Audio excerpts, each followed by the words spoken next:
Now, the most famous bridge in Scotland is one of the latest sites to be given World Heritage Status.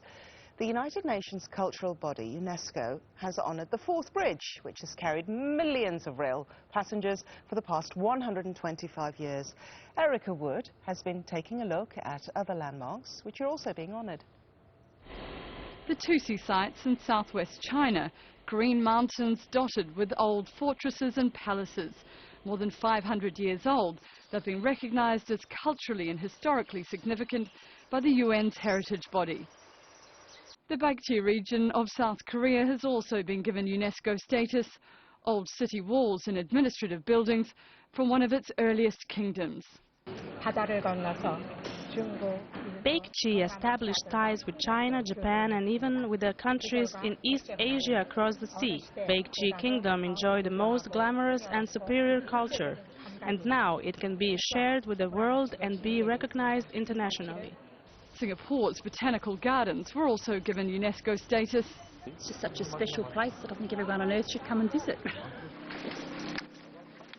And in Europe, the vineyards of Champagne and Burgundy were recognised as important cultural sites, producing some of the most famous and drinkable exports from France. Achieving UNESCO World Heritage Status isn't just for global recognition, it's also supposed to give better protection to important landmarks. But recently the world body's ability to do that has been questioned. ISIL fighters recently seized Palmyra in Syria and started a crude campaign of destruction, blowing up monuments more than 2,000 years old. Around 50 other UNESCO sites are designated as endangered. Among them are 3 in Yemen, including the old city in the capital, which is being bombed by a Saudi-led coalition trying to defeat Houthi rebels. And the home of the rare mountain gorilla, Virunga National Park in Central Africa, is also listed as endangered because of poaching and other environmental pressures. Getting recognised by the UN body usually brings with it more tourism, which is criticised as being detrimental to some sites' survival. As UNESCO argues that by honouring the greatest monuments on the planet also helps to encourage peace and cultural understanding. Erica Wood, Al Jazeera. Now, in Japan, a number of sites representative of the country's industrial revolution in the late 19th to early 20th centuries have also been awarded World Heritage Status. Now, the list includes the controversial fortress island of Gankanjima near Nagasaki.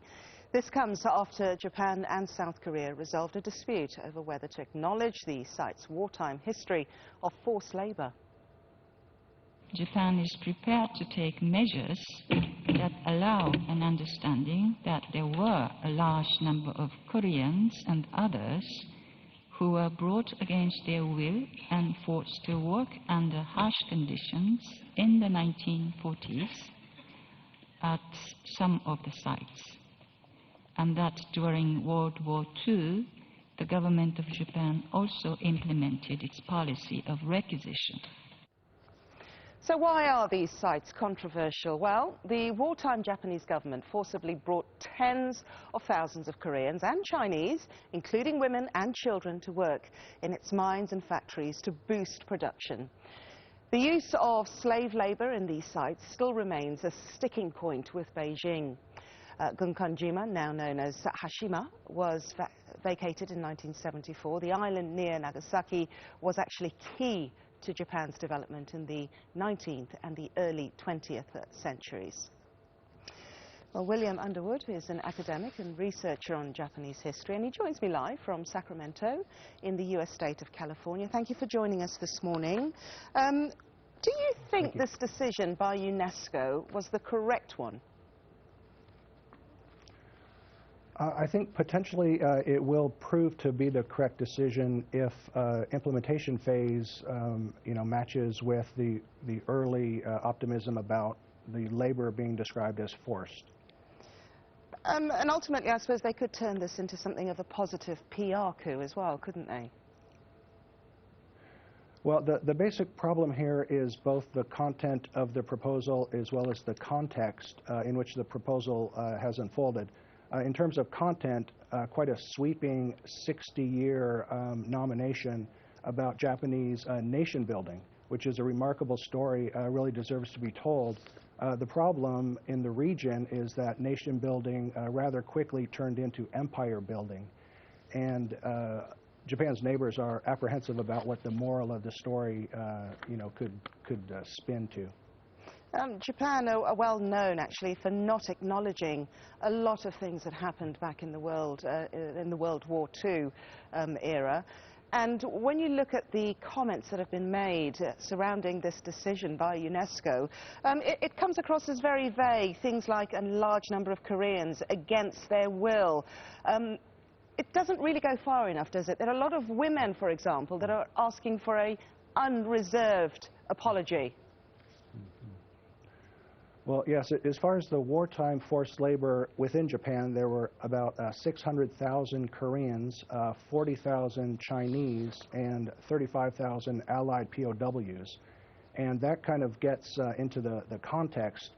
For the past 70 years, since the end of the war, the Japanese government and especially Japanese companies, which, remember, this is an industrial nomination, have really done a very poor and even insincere job of confronting that past. One other aspect here is that the current Japanese Prime Minister, Shinzo Abe, seems rather intent on taking the country in a rightward, some would even say neo-nationalist direction. So you've got the problems with the content of the nomination set in the context of these unresolved wartime issues. And very quickly, your message to the Japanese government regarding this issue? Well, it looks like a great baby step. If the follow-through is authentic and sincere, and again, if the Japanese companies can somehow get into the picture, it could turn these sites into real places of reconciliation instead of division. Okay, William Underwood, thank you very much for your time there. Okay, let's return to